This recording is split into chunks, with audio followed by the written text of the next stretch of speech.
Hello, composers. Thanks for joining us today. How much emphasis do we put on new? I mean, personally, I am always trying to focus on new compositions, new pathways, new styles, and just new. I've always felt the best song that I am going to make, the best composition that I'm going to come up with, is the one that I come up with tomorrow or next week. It's the next one. It's not that I'm not ever happy with anything. It's just that I just believe in new compositions. I'm a composer. I like to compose. I like to make new things. I love new. Hey, we all love new. We love new cars. We love new clothes. We love new experiences. We love new cool gear. We love new plugins. We love all this stuff. So why would we keep working on old compositions at the expense of fresh new things? And before you think we don't do this, let me tell you a little story about a guy that emailed me some time ago. And he said, hey, man, I haven't checked in with you in a long time, but I thought I would check in with you and just tell you about, what I am doing. I'm so excited to finally share with you this song. It's actually a song that I wrote 10 years ago. And if you might remember, I sent this song to you 10 years ago. Well, I've really worked on it these past 10 years, and I'm really excited and I want to release it. Now, I was happy to hear from him and want to help him, as I do most clients. But I was like, dude, why? This song sounds fine, but it doesn't sound much better or different than 10 years ago. What have you been doing these last 10 years? Why is there not a new song? And he was like, well, I just really think this is my best one, so I keep working on it. And I think this is a pitfall for composers. If you are not composing a lot, and especially if you are looking to get into the world of licensing, you're going to have new music coming out all the time. You're going to have to continue to pile songs in and hit your microphone, make new sounds. You're going to have to continue to figure out ways to get new stuff written, new stuff produced, and just keep the ball rolling. Because if you're not keeping that ball rolling, you're going to stagnate and you're not going to move forward as a composer. So I know that I always have 5 or 10 compositions that are waiting to be finished. One you're going to hear today. I think the goal for me always is to finish them, get them out to wherever they're going, and which is usually licensing of some kind, and then move on right away. Post haste. Move on to something new. Yeah, I know that one song is bothering you. It just needs that one last thing, that one last track, But guess what? You really need to put it to bed, finish it up, or put it aside and move on to something new. New is the new great. And I think the next thing that you're going to create is probably going to be the best thing. So I want to encourage you today to think about letting go of the old, or maybe just the current, and just maybe even recently new, and move on to the next time, to the next song, to the next thing that is going to really stoke the fires inside of you, the last ember, so to speak, and really get going. I used to be a composer or a songwriter, and I could never get anything finished. And so I would work on them, and they would just sit around, and I would just sit around, and I would continue to work on things. I struggled with that for a long, long time. Now, clients solved that. I had to get them done to be paid. Some of the songs today that you're going to hear, and you'll hear different things about each song as we talk about them, but some of those things were finished for a use, for a reason. And a lot of times the composer says what they were for. And that is always helpful to have a deadline. Deadlines are good. Briefs can be helpful. Again, deadlines. You've got to finish this by a certain time so it's done. You can move on to the next thing. But what can be tough is to get over the doing and the redoing and the inability to get to the next thing, to get to the new. And we talked about that last week when we talked about what to compose. And I guess one of the things we left out is you should be working to just get new songs out. You should be working to get to the next thing. You know, I found this quote and I want to apply it to how I feel about new songs and the next composition and the joy, the absolute joy that comes from being a composer and creating. And the quote goes something like this: "The joy of life comes from our encounters with new experiences, and hence there is no greater joy than to have an endlessly changing horizon, for each day to have a new and different sun." And when I read this morning, as I was kind of getting ready for this, I love this. It exactly sums up my favorite thing about being a composer, the thing that excites me the most, the newest thing, the new song that's rolling around my head or is coming out of my fingers onto the keyboard. And I still really feel without a doubt that my best song is the one that I haven't written yet. It's the one I'll write tomorrow. It's the one I'll write next week or next month. So think about this. I hope this helps you in some way to maybe continue your journey. I know that you're sitting there and you're like, I know this feeling. I've got to get to something new, but I got to finish this thing first.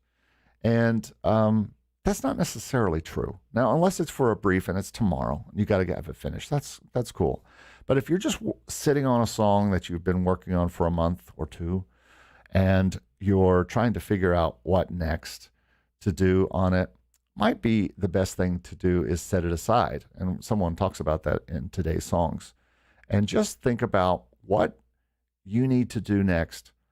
Don't be locked in your compositions of yesterday or yesteryear. Just completely try to break free of that. And the way to break free of that is to start something new. And I don't care how you start. If you want to talk about how we started, we just talked about that last week and the week before, about how you compose, why you compose, all that kind of stuff. So go back and look at those. Comment below or here in the chat if you're live, and let me know what you think of this. All right, so speaking of the chat, let's see what's going on. Arco, hey, thanks for being here. Fretnoize, you made it. We're going to listen to your song today. Arco says, rejected by Artlist today. So sorry. That continues to be a trend, apparently. So, by the way, if you are in the chat today, make sure you let us know. Say good morning. I hope you have your warm beverage. There is nothing like a warm beverage, except a new song. Marley Music, thanks for being here, man. Good to see you. So, you know, I don't think there's much reason to kind of to sit around here just chatting. I don't really have much news this week. I want to get right into these so we don't have too long of a broadcast here. And so the first song that we're going to listen to today, let's just go right ahead and get to it. And it's by Matthias. This is a beautiful piece. This is a piece called Edward Elgar Nimrod. Funny name, but beautiful piece. Now, I will tell you that this is a long piece. If I look at Logic, it's like 4.5 minutes long. We'll probably only listen to about 2 minutes of all of these, just because we have 8 songs to listen to today. So we will listen to a little bit of this, but it is beautiful, and I am very excited to listen to it. So let's get started with our first song. Just gonna share my screen here. Let me know if you have any audio problems, but Shane is in the house. Hello, Shane. Glad you're here. JD is in the house. JD, we're going to listen to your song here in just a bit. So, all right, everybody. Well, thanks for being here. We're going to move forward with first song of the day, Matthias. Edward Elgar Nimrod is the name of the song. Let's take a listen.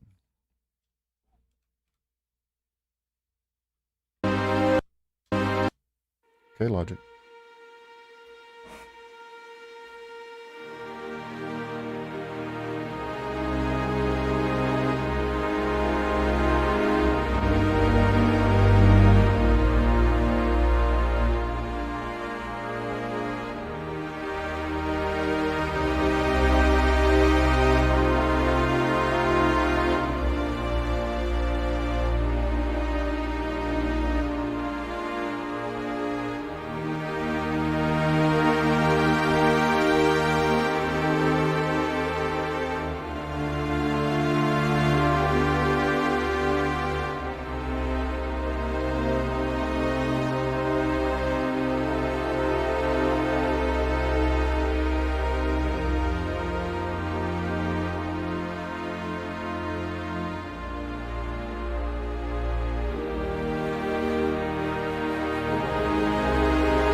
good place to pause there. Oh, Matthias, that is just a beautiful, beautiful piece.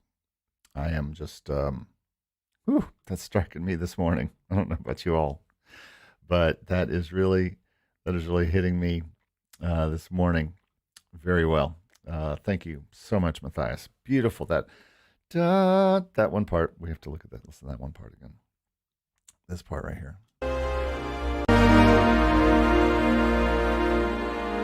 Love this part.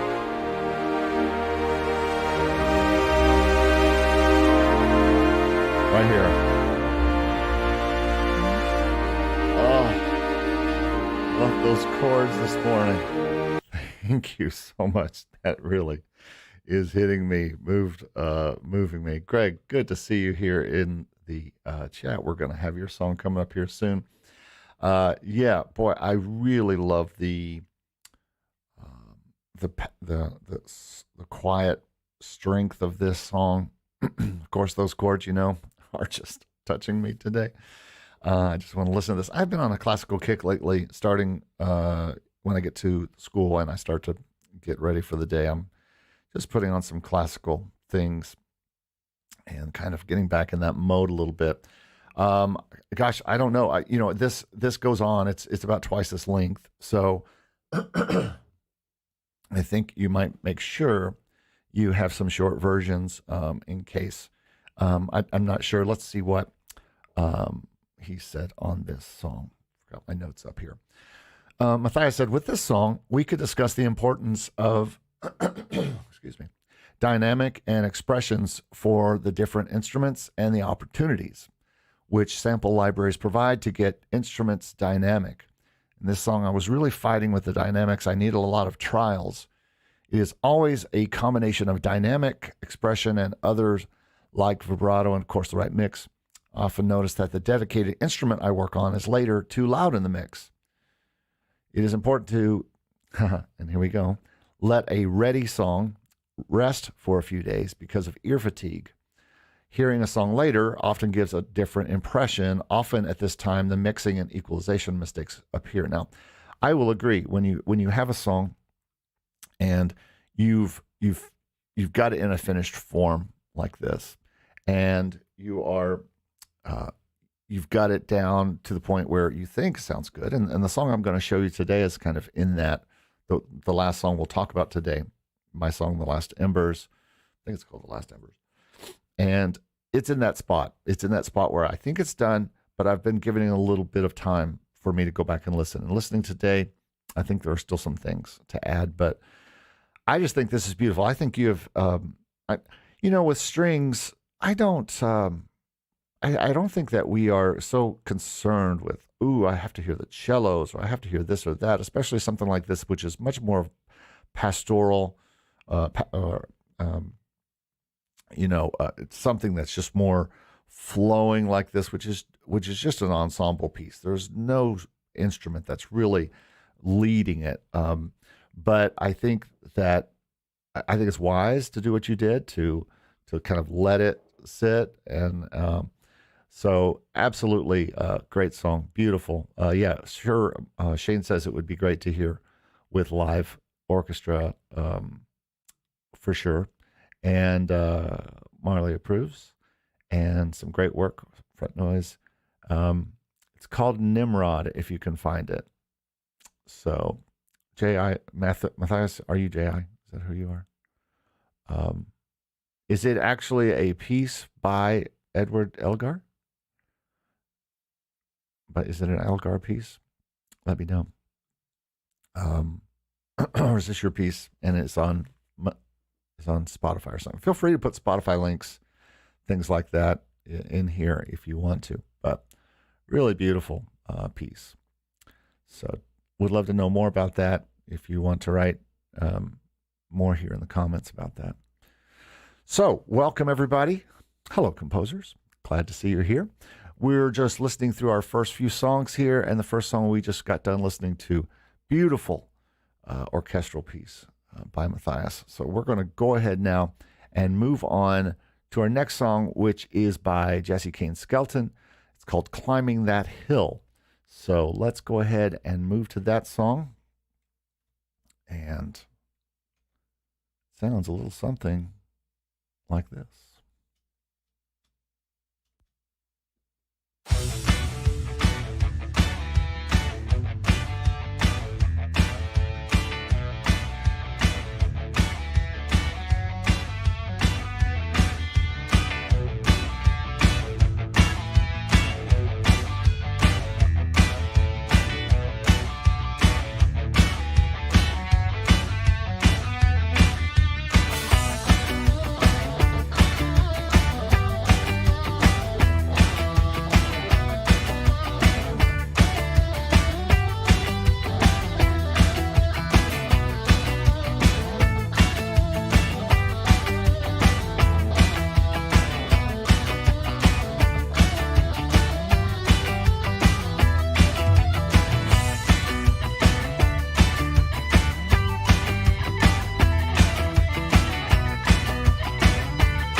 Cool. Good job. Yeah, that's got, this is by Jessie, who also goes by Murfreesboro Guitar, I believe. And can tell there's a lot of guitar in there. I think if I had any kind of thoughts about that song, and feel free to put your thoughts in here. Remember, nice comments only, please. Or at least if you're going to be not nice, be constructive. Well, always be nice. Be nice and constructive. But yeah, Jessie, I like that song a lot. It's got a lot of energy to it. It feels like at some place there is a place where you could maybe stop for just a second. Give it just a bit of time to rest. Just a minute where it could rest. You know, where it could just kind of just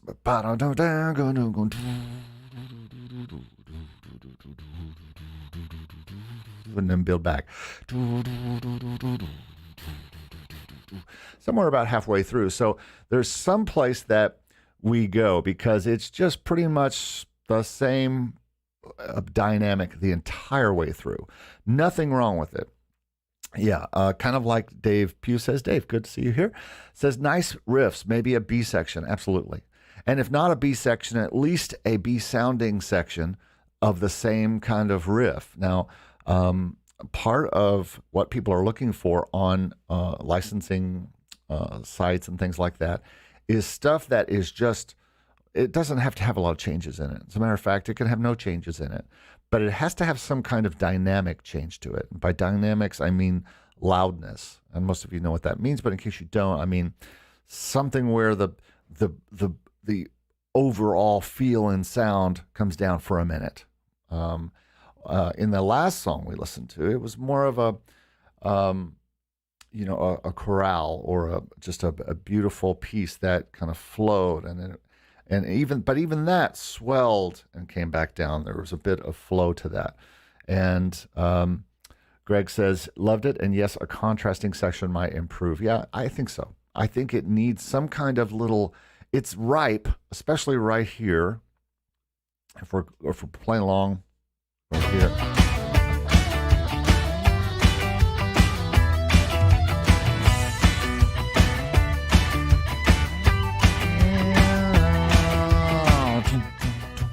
And then you just go away from the same kind of background track and you come down to just kick drum and bass. Boom, boom, boom, boom, boom, boom, boom, boom, boom, boom, boom, boom, boom, boom, boom, boom, boom. That would be really, really fun. I think. Yeah, Shane says silence is often neglected in composition, can be powerful. Don't think you need silence, but I do think you need to pause the groove for just a minute and just go down to kick drum and then bring the bass. That would be really effective in the middle of that song. And then bring back in, the snare, and then bring back in the rhythm guitar, and then I think another thing on this song, personally for me, is that there is some noodling going on here that just goes on through the entire thing, and I almost would rather see. I think someone said, yeah, Arco said maybe a melody at the top, something that is at some point another idea other than going down. Although I still think I would love to hear this song go down to just kick and bass at some point, would be to write some kind of another melody. And this is also a case for a B section, a true B section that goes someplace else chordally, where there could be a B section that goes to a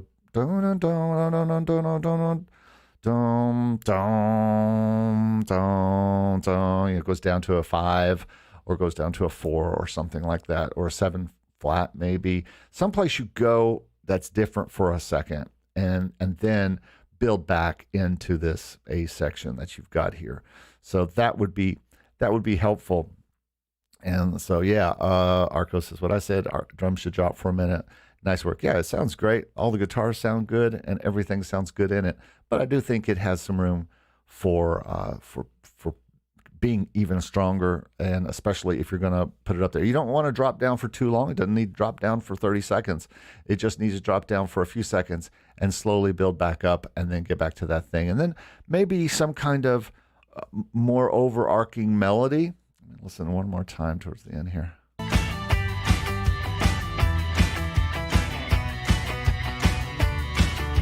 I mean, you kind of have this kind of jamming over the top melody, which is fine, but I think it could use something more melodic. Wouldn't hurt at all, too. Okay, so thanks, Jessie, for sending that. Appreciate that. Let's move on now. Let's see what else I got here in my bag of tricks and my comments. We saw all the comments. Let's move on to the next song. But before we do, I just want to say that if you're new to this, make sure, first of all, that you subscribe to this channel, because if you're new to HelloComposers, we're trying to build this and get a lot of new composers in here. All sorts of composers, as you see. So already we've had a classical composer, or at least a classical piece, and then we've had another kind of a rock piece. You're going to see all kinds of different things. So make sure that you are subscribed to this channel, because it really helps kind of grow this. It helps the algorithm pick this stuff up and play your songs that you're submitting out to all the people, and it helps the videos get picked up. Also, like this video, that helps this channel get picked up, and again, more people listening to your songs, especially if you have songs in here today. But I do have a new ebook coming, and I want to make sure you know about that, so I'm going to put it in the comments. And I have a new, actually, just go down into the description. You'll see the email list link there. I think it's bit.ly / HelloComposers. That should work. Try that and make sure you join our email list. Right now, I'm still kind of using the Make Music Income list, because pretty much everyone in Make Music Income is a composer, is a let me make sure that's everybody sees that. Everybody in Make Music Income pretty much is a songwriter or a composer. So I think this channel fits right alongside that audience. So I don't think you mind on the Make Music Income list. But sometimes you might not be interested in the whole making income stuff, and you're just more of a composer who wants to create, and I get that totally. And if you want to be part of this email list, bit.ly / HelloComposers, and make sure you're on that email list, because I'm trying to build that one up. And soon have a new ebook. I've got all these ideas for ebooks for this channel. So writing one soon and going to be putting that out there totally free. So make sure you're on the email list. Okay, moving right along today, we're going to move on to the next song, and that is our friend Walt Williams with an interesting named song called Piano Panini. So let's go ahead and go to Piano Panini and see what this tastes like. All right, here we go.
Nice tune, man. Really love that. Yeah, I was hoping that it would build towards that kind of full band thing. Let me listen.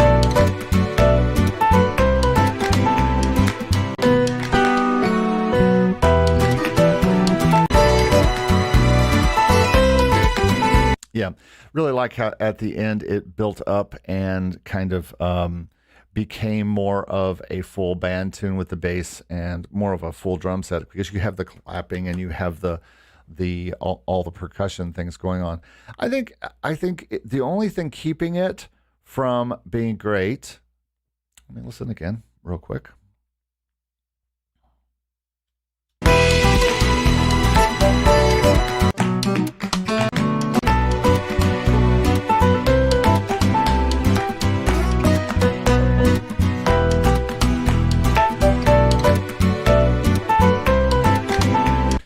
I think to me, the piano is a little on the soft side for what I would want from this song, especially called Piano Panini. I think the it being called Piano Panini, obviously we were waiting for the piano to come in, and which that's fine.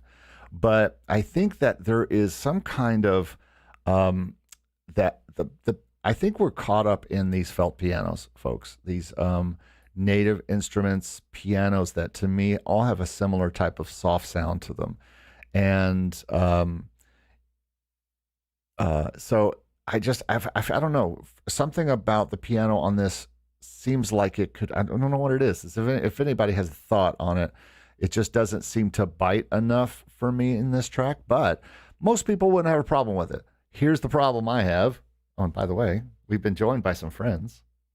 I don't know if you know that, but our friend Mr. Ludwig and Lil B have joined us during that song, or I guess it was during that song. Maybe it was last song. But anyway, yeah, I just, there's something about it, about the piano. But again, I am a piano freak, and people are going to have different thoughts about piano. I think the part is fine. But to me, Walt, I think that the piano feels like it could be a little bit more expressive and bright. That's the best thing I can say. A little less Steinway and a little bit more Baldwin, or a little bit more Yamaha. And but it to me, it also feels like a lot of these pianos that we get from Native Instruments are so felt or smooth or soft or whatever. I'm not saying this is a felt piano, but I'm just saying that to me, it feels like it could have a little bit more bite in the piano section. Just in general, that's just a general thought. I think everything else sounds good. I think the claps at one point seem a little thin. Our little breakdown here, this part.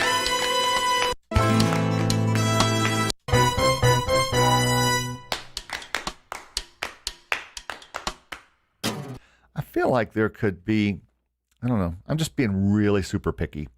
But I just feel like there could be a little bit more thickness there when it breaks down into those clapping. Don't know why. Just some thoughts. These are just thoughts. I may be wrong. Dave says, love the build leading to the piano. Arco explains what a panini means.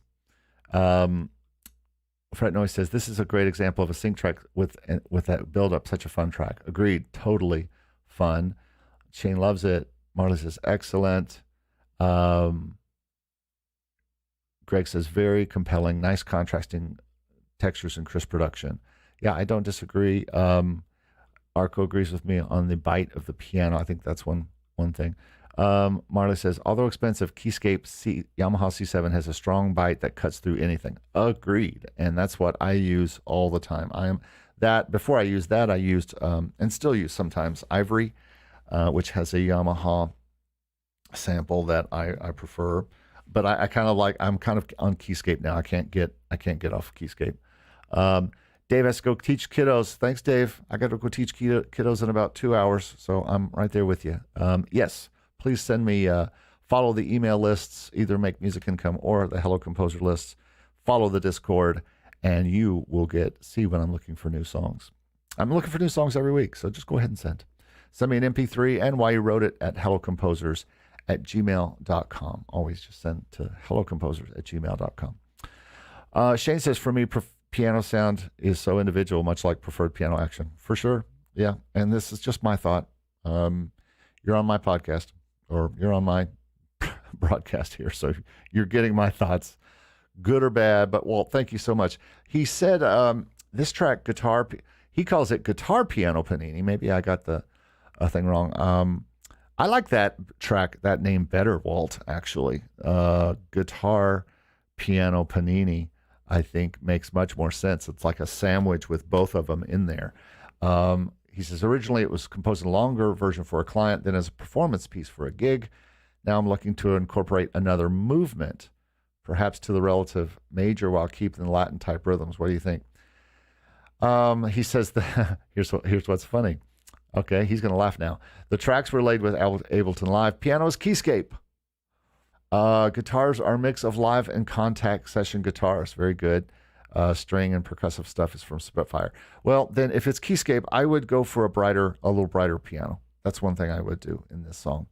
As far as which setting, I'm not going to get into that, but I think you can brighten it up from there. So that's pretty funny that it turns out to be Keyscape all along, and that's what I was talking about. Yeah, I think he says, I would appreciate your critique regarding sync suitability. Well, I think we've already talked about that. It certainly seems ready for sync. Oh, sorry. I'm sorry. That was from another one. That's from our next song, Jerome. So let's go ahead and get to Jerome. Walt, thank you for sending that. Great stuff. Let's go ahead and get to Jerome, who I was just reading his thing about wanting to be critiqued if this was for sync, if this sounded like sync suitability for. So all of you listening and watching right now, make sure you let us know what you think of this next song. This is called 1980s Back to Style. And this comes from something called On the Hook. It's a composer game out there called On the Hook, where you get an assignment via a Zoom call, then have less than an hour to compose a track using musical bits provided by the host, Zion Brock. It's a lot of fun, and I have participated a half dozen times. This track started out as one of the game tracks I created, and I decided to see what I could make out out of it. The game theme was Bring Back the 80s. It is intended to be an instrumental cue, and he wants to know how this works for a sync type of use. So let's listen to Jerome's song, Back in 1980s, Back in Style, which it is. Thank you very much. Here we go.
Yeah, I'm not too crazy about the ending, but otherwise, very cool sounding 80s track. Love the little B section. This little area.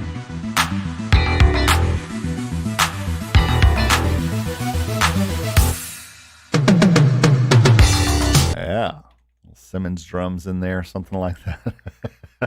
Bradford Knight says, that song made me grow a mullet. It's great. Bradford, I think you already have a mullet, don't you? Really? Come on, admit it.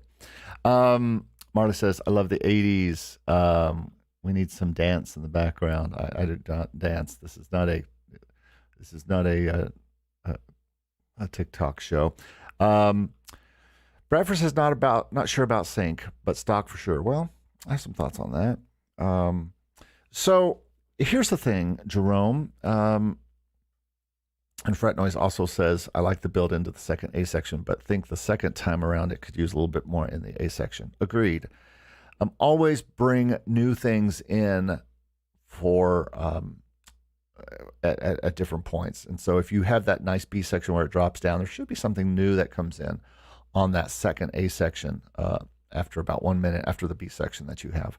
The other thing I would say, Jerome, is that there is some serious quantizing crime going on here. Now, you can look at this two ways. You could look at it like, hey, it was the 1980s. Nobody was quantizing anything.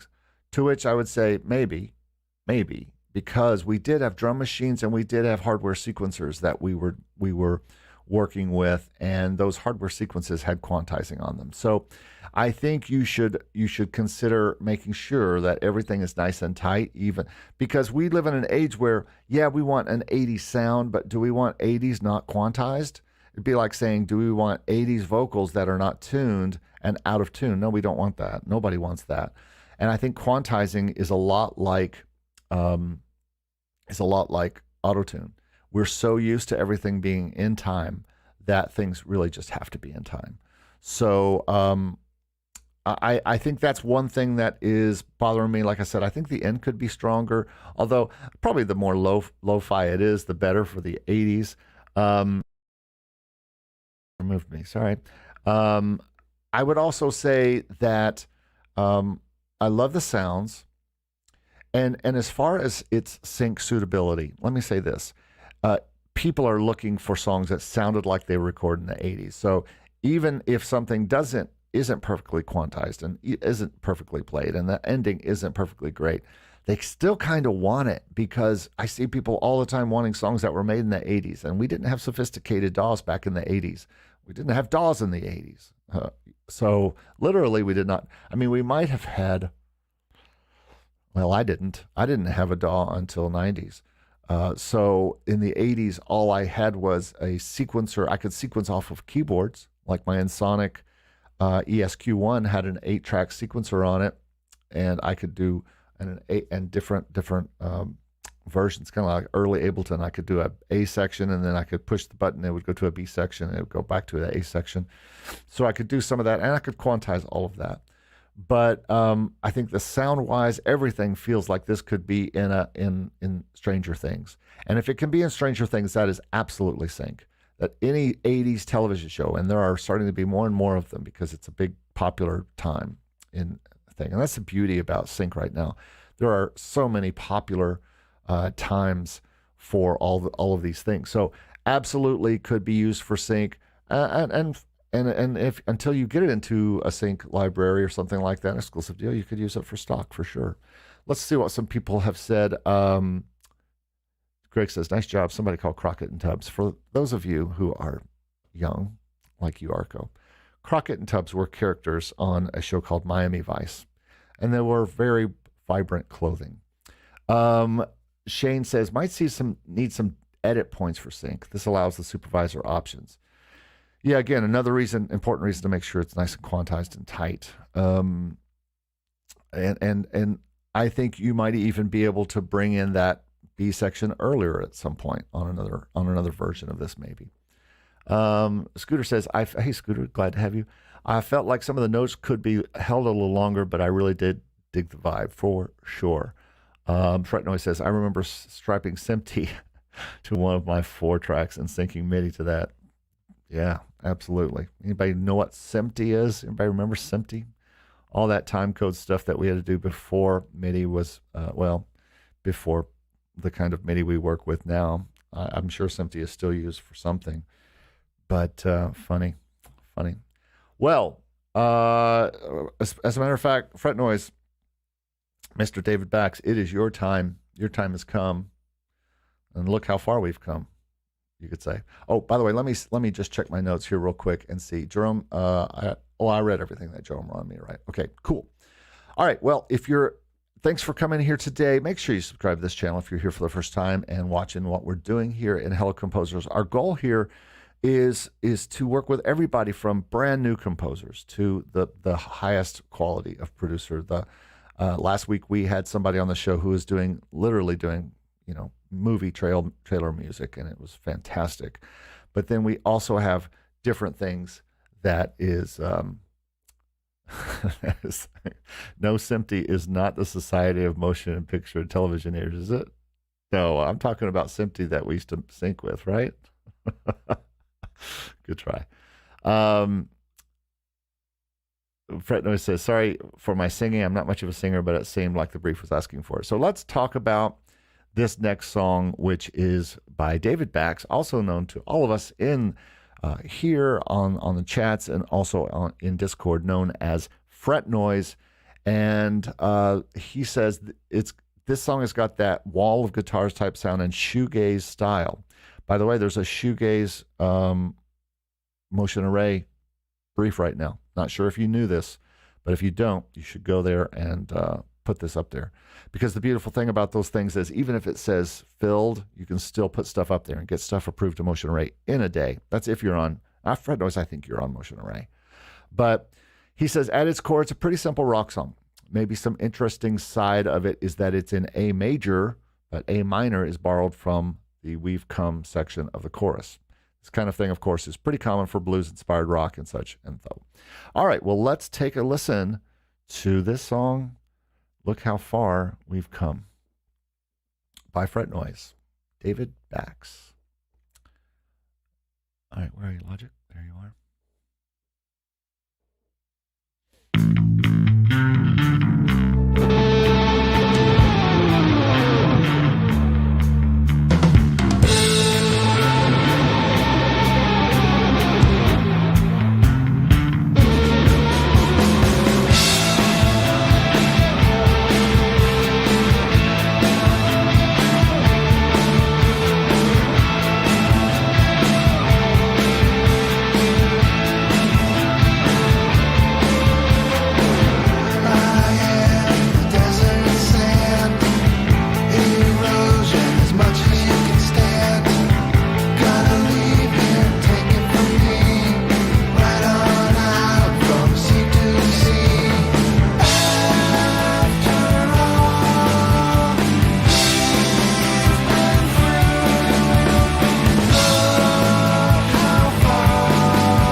Cool stuff. Really like it. I don't think the vocals are at all a problem. I think they sound exactly like what the song needs. These vocals. I think if all in general, I think you should bring the voice out, if anything. Not much, because I love how they're kind of buried, and that kind of fits the song a little bit, I think. Scott B says, I could see this making it into my chill Spotify list. See, there you go. Spotify playlist already. Yeah, nice break. I really like this song. I think the drums sound a little too messy. So if these are MIDI drums, then I think you can clean them up. Again, all that does is make you think an amateur is playing the drums, and which is kind of what I thought. I thought not an amateur program. I'm not saying that to you. I'm saying that I felt like that I'll quit. I gotta quit leaving myself. I felt that somebody was playing the drums and playing them fine, but not great. And I think I would go back in and I would get those drums a little tighter. Now, on one hand, you could say, "Hey, let's pretend I'm trying to pretend like it's an amateur pop band or a semi-pro young pop band or something like that." So I don't want the drums perfect. I get that, but it takes me out of it personally. I think if you watch a lot of Stevie B's production videos, and by the way, make sure you watch Stevie B's video in about an hour. He's going live with some with a video like this. So make sure you watch Stevie B's video after this. I'll try to remember at the end. Somebody remind you about Stevie B's video at 1 p.m. Eastern time. But yeah, I would when you watch a lot of his videos, he takes stuff, guitars and drums and everything, and he quantizes it in a way that it doesn't sound quantized. It sounds real. It sounds authentic, and you can quantize that way. So to me, there's a little bit of something.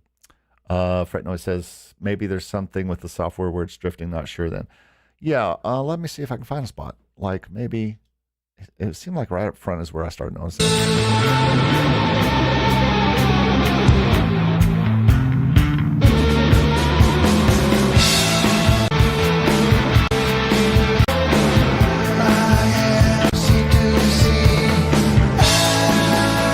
Not crazy about that cymbal crash either.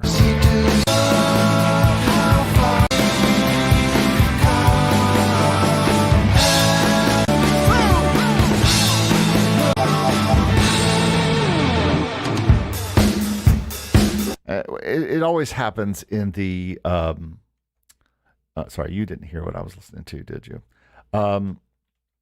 Where I was talking about right here.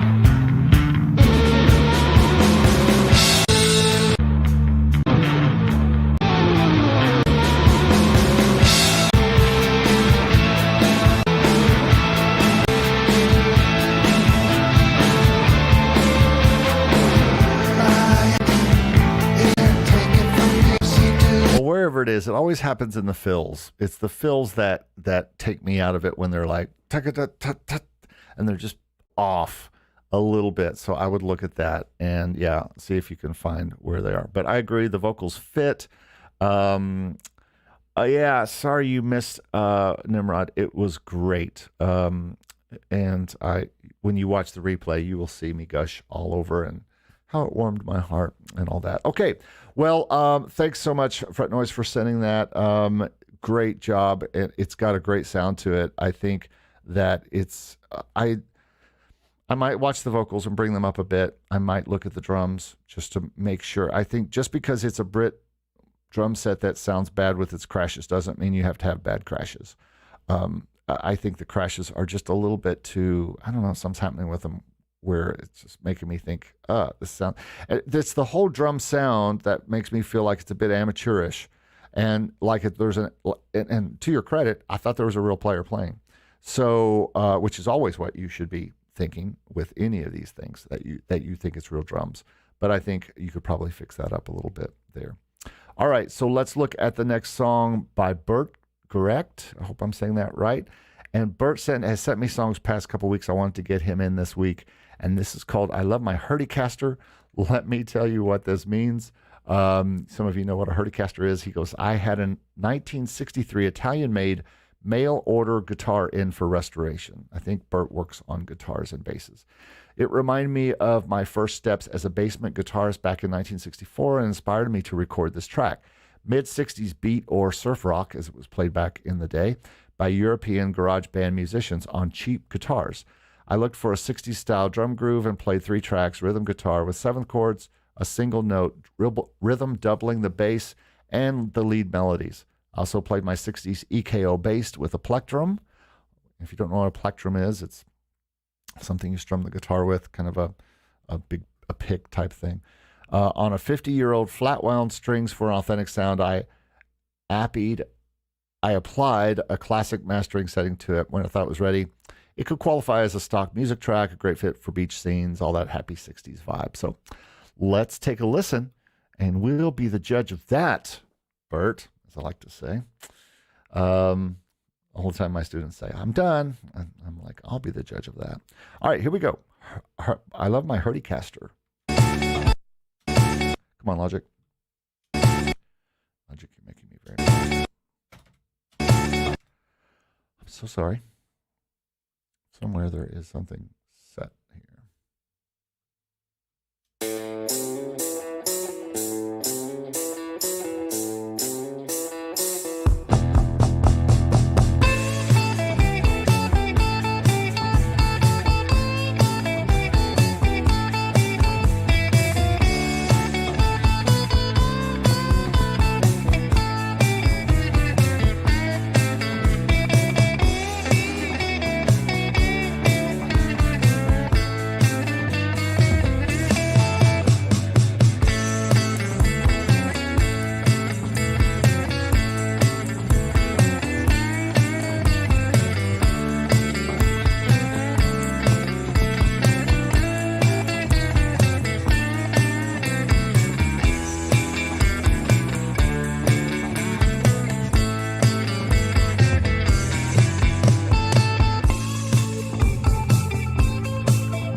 All right. Sorry, I'm writing a snarky comment to Arco here. Arco said he closed his eyes. He said it felt like Vietnam, and I was like, "Oh well, you would know from all your Vietnam. Were you in Vietnam? Are you from Vietnam, or do you just think it sounds like the '60s?" In that way, I agree with you. It does sound like the '60s. Great job, Bert. I really like this. Certainly fits the era that you're trying to do, hit the 60s. Probably if you left it alone and completely untouched, it would still continue to sound like the 60s. I do feel like the bass gets kind of short shrift in this song. It could use a little bit more bass to me, just in the mix a little bit, because it's a nice part. And all you've got really to mix is guitars. And being a guitarist, as guitarists are wont to do, sometimes the guitars are the loudest thing and cover up everything else.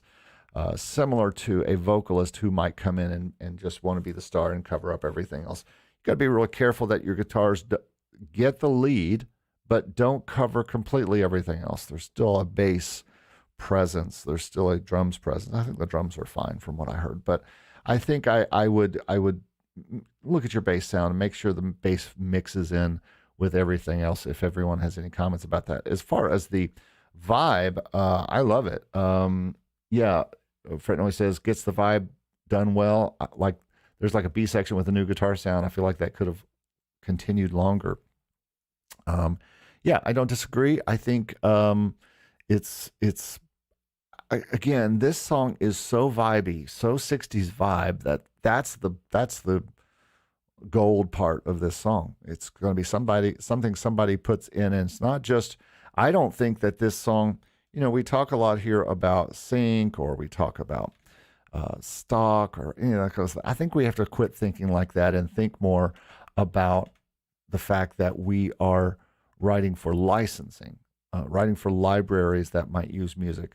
And I think we're going to have to stop the music that you guys are creating, that most people are creating, that are in Steve's Academy, part of our Discord and things like that. Your music's too good to be labeled stock or sync, because stock has a bad kind of connotation to it, like a cheaper version of sync or production music or cues or whatever you want to call it. And so to me, I think you'd be surprised at what television shows would want to use if it was presented to them. Now, will a library accept this? Who knows? But like a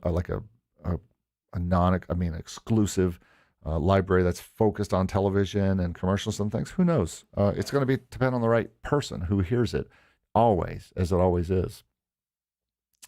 Arco says it sounds like a track from the game Viet Cong, which has a soundtrack like this. So you have been to the Vietnam War. Okay.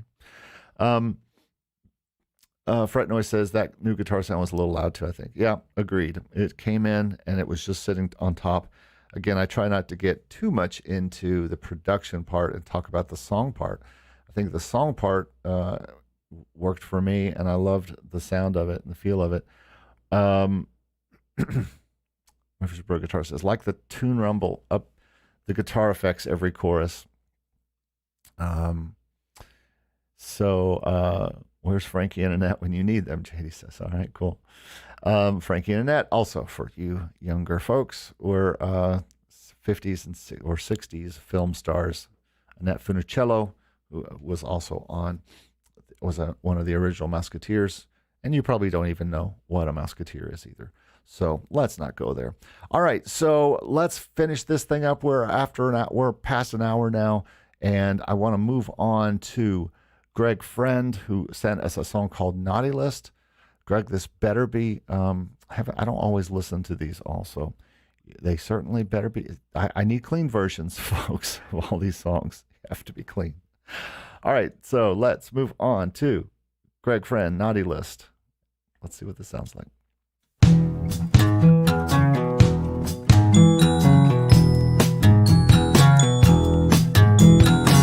I spilled her pumpkin spice and stayed too long at the bar. Then twice gave her advice on how to drive a car. Now she won't bring me a beer, she won't give me a kiss. This year it's perfectly clear I'm on her naughty list. Who let Frosty in here? Mistletoe disappeared. The ice is thin where I've been, on the naughty list again. Smart.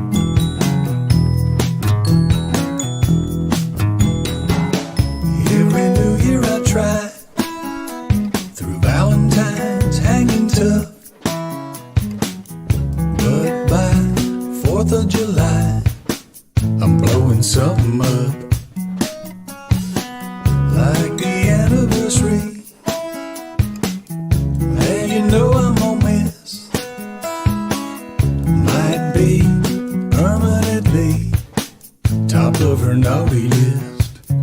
Who let Frosty in here?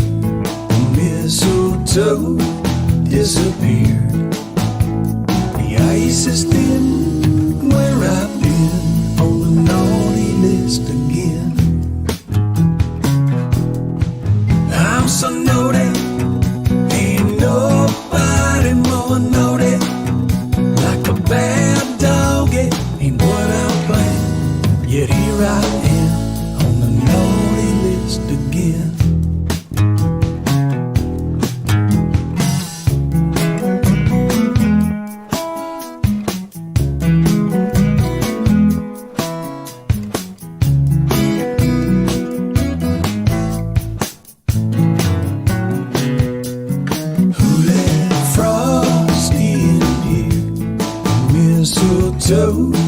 disappeared.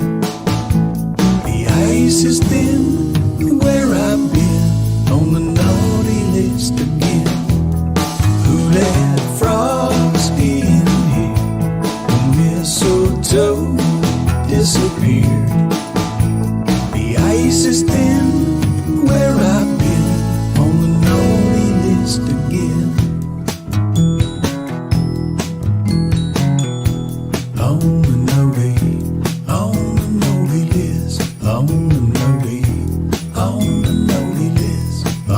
naughty list, on the naughty list. Yeah, very nice, Craig.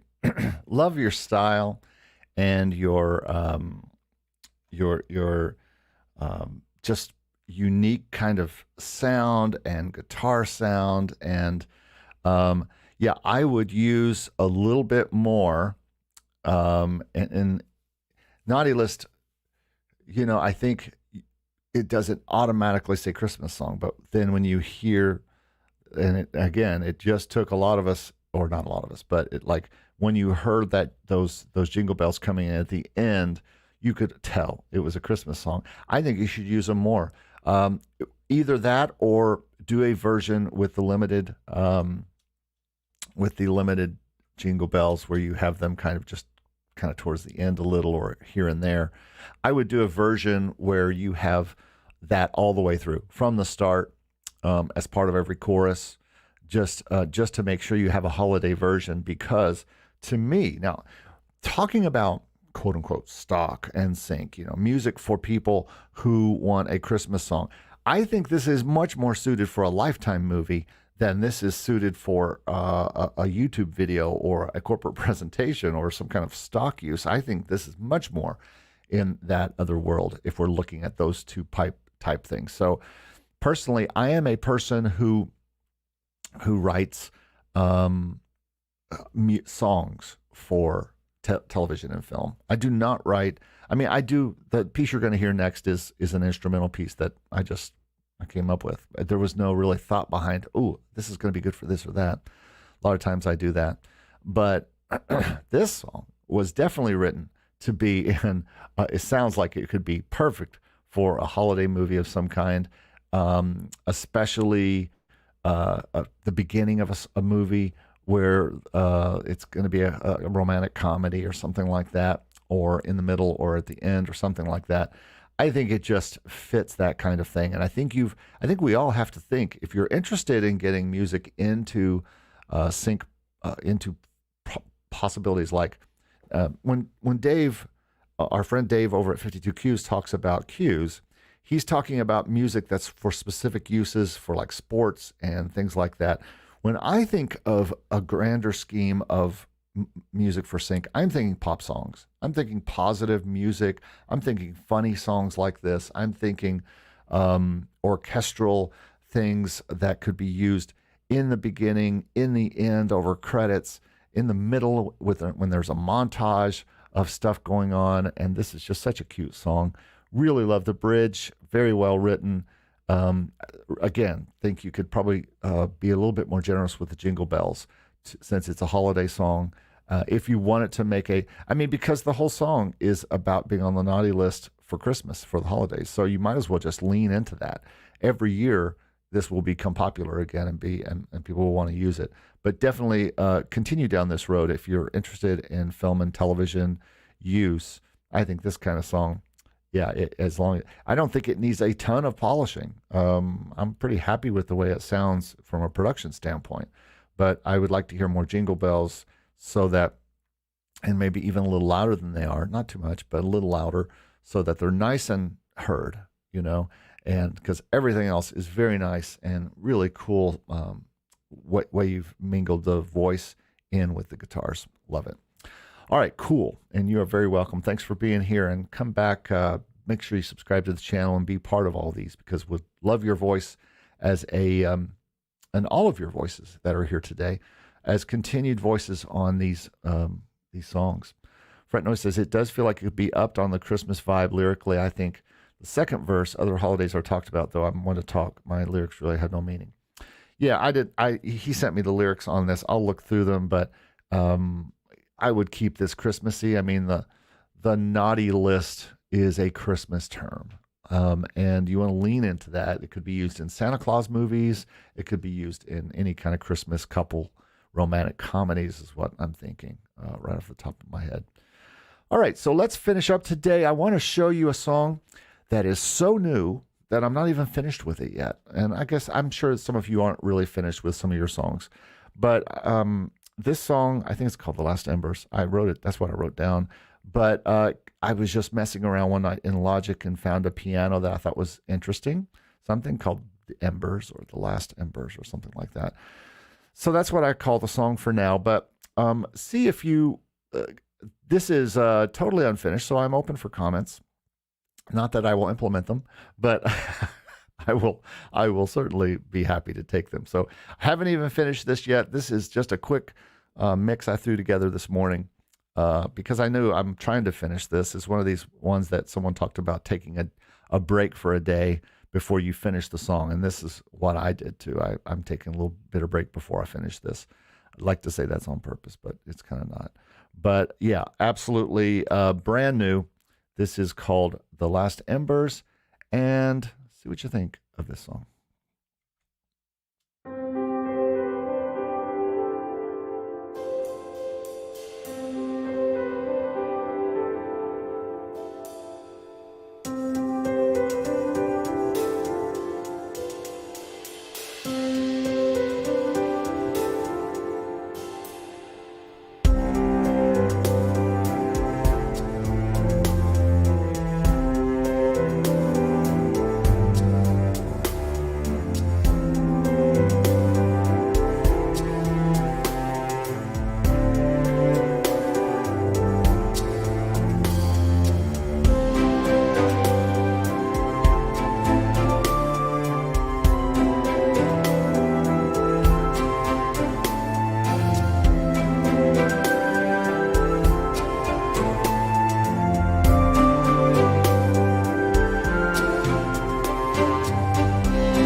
This is what I call a dinosaur theory song.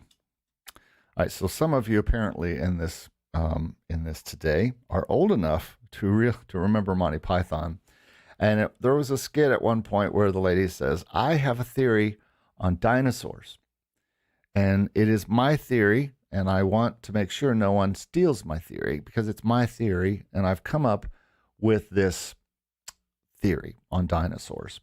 It's my theory, mine, and I'm going to show it. I'm going to tell you now my theory on dinosaurs, which is mine. Dinosaurs are small on one end, get bigger in the middle, and get small again on the other end." And that was her theory on dinosaurs. And to me, this is what this song does. It starts very small, gets big, and then it slowly gets small. There's really no payoff as much as there is just a build and a vibe, and it's almost ambient in a way. The way I'm thinking of it, I'm not looking to turn it into anything else than what it is. And you know, sometimes songs just are what they are. And to me, this is what this is. Arco says, would like to see some call and response of some kind. Well, I feel kind of like I've got a call and response thing with some of the instruments playing organ sound. Yeah, you know what? This was all done in Logic at first. I did add some Keyscape piano. I added some Easy Drummer. I played drums all the way through to keep it kind of different sounding all the time. Cymbals don't sound that great up front, so I got to fix those up. But I just was messing around, and I don't know why I picked the organ, but when I did, I was just like, oh, that's so mysterious and awesome. Suddenly, we're in this big church thing, and everything's washed out anyway. It's kind of like this church in an underwater cathedral or something. Greg says, nice build, love the pads, thank you. Definite cinematic vibe. Yeah, I've thought about that. Argo says like fishes. But yeah, so that's my song, and I'm still kind of trying to finish the mix, and it seems like there's something else missing. But at the same time, I am a minimalist a lot of times with this. Could work for corporate. I don't know about that. I don't know if it would or not. This is a song that I will not pitch to sync. I don't think it will just be a song that I will put out to my non-exclusive libraries and maybe use for some kind of, I used it for the intro theme today on the clock. Just some kind of ambient type background sound, but film or some kind of video where there is some kind of scenes going on, and it's very behind film and behind scenes of pictures of, I don't know, waves and mountains and things like that, maybe. I don't know. I haven't really figured that out. I would love to get to a place where I could do videos about every song, and it would be fun to do. I'd love to compose a score, but I also love to compose video to scores. So, yeah, almost a nightmarish vibe. Yeah, it's kind of sad in a little bit of ways. All right. Yes. Oh, sorry. Night-ish vibe. Yes. Starry sky. Could be the end of the night. Sure. Something like that. Well, everybody, thanks for joining me today. I think that does it. If you have any last comments, let me know. I just love new stuff, and I love hearing all these new songs, and I want to continue every week to feature new people. We had Matthias, we had Jessie, we had Walter, we had Jerome, we had David, and we had Bert and Greg, and something brand new from me, so new that I'm not even done with it yet. So this much tell you how much I love new stuff. And every week, the only reason I might not say that I want to listen to your song that week is because I listened to it last week, and we listened to a song from you last week. So I'd love to get as many new composers in here. If you have composer friends, make sure they know about this channel. Make sure they know about this Wednesday live that we do. And thanks for hanging in, everybody, with me through this whole thing. There will be timestamps. If you're just catching up with this and you want to go back and watch it, probably won't happen till later today, but there will be timestamps in this video to the start. I may even cut off the beginning. I don't know. I'm not sure that's such a big deal when you have timestamps and you could just go to the beginning and start watching. And I'll also likely cut out my little intro thing about why I think new is important and make that into its own video. So I hope you enjoyed listening to these today. Thanks for everybody for being here. Somebody said earlier that Dave said, thanks for doing it. I love doing this. And so Murphy's Brew Guitar said, thanks to everyone who listened and commented. And Arco says he composed a motif while watching the Make Music Income podcast. Yeah, they're long. At least they're long. We can say that. So, all right, everybody. Well, thank you. And remember, in 1/2 hour, to tune over to Mr. Stevie B's channel. Thank you. And make sure you are watching he's going to be also reviewing songs today. So you'll want to hang over there. And you tell him that I told you to go there. Bring up my name, because he's going to play one of my songs today. But you've kind of already heard it. A lot of you may have heard it. Fretnoize, you're absolutely welcome. Good work to all the composers. Absolutely. Marley says, always an inspiration to write more. That is the whole point of these. So you are welcome. Thanks for being here and being part of it. I hope you learned something today. I hope something came up that sparked you to write something new, or encouraged you in your composing. So I'm going to say goodbye and just wave. Everybody's going to wave and say bye-bye. We're all going to go now. Got to go off and do other music things and maybe write something new. Have a great day, everybody. We'll see you soon. Have a good day. Bye-bye.